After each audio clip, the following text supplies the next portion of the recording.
সংযুক্ত আরব আমিরাতের বিপক্ষে শেষ 2 ম্যাচ হেরে সিরিজ হারার পর পাকিস্তানের কাছে প্রথম 2 টি-20তে হেরেছে বাংলাদেশ।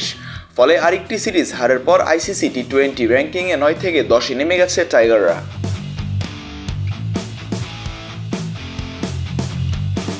এর আগে র্যাঙ্কিংয়ের বার্ষিক হালনাগাদের পর ওয়ানডেতেও 10-এ নেমে যায় বাংলাদেশ।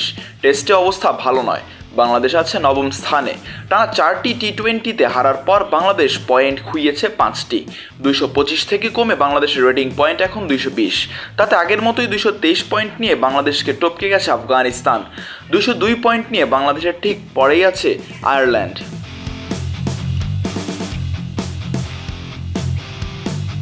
টি-20 র্যাঙ্কিংয়ের শীর্ষে বিশ্ব চ্যাম্পিয়ন ভারত। দলটির রেটিং 271। 262 রেটিং নিয়ে 2 অস্ট্রেলিয়া। এছাড়া শীর্ষ 5-এ আছে ইংল্যান্ড, নিউজিল্যান্ড ও ওয়েস্ট ইন্ডিজ। 6 ও 7-এ দক্ষিণ আফ্রিকা ও শ্রীলঙ্কা। বাংলাদেশের বিপক্ষে সিরিজ জেতা পাকিস্তান আছে আগের মতোই 8-এ। তবে রেটিং পয়েন্ট বেড়েছে দলটির। পাকিস্তানের পয়েন্ট 229।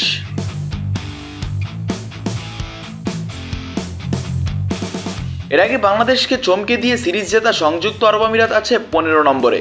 4 রেটিং পয়েন্ট বেড়েছে দলটির, পয়েন্ট এখন 183।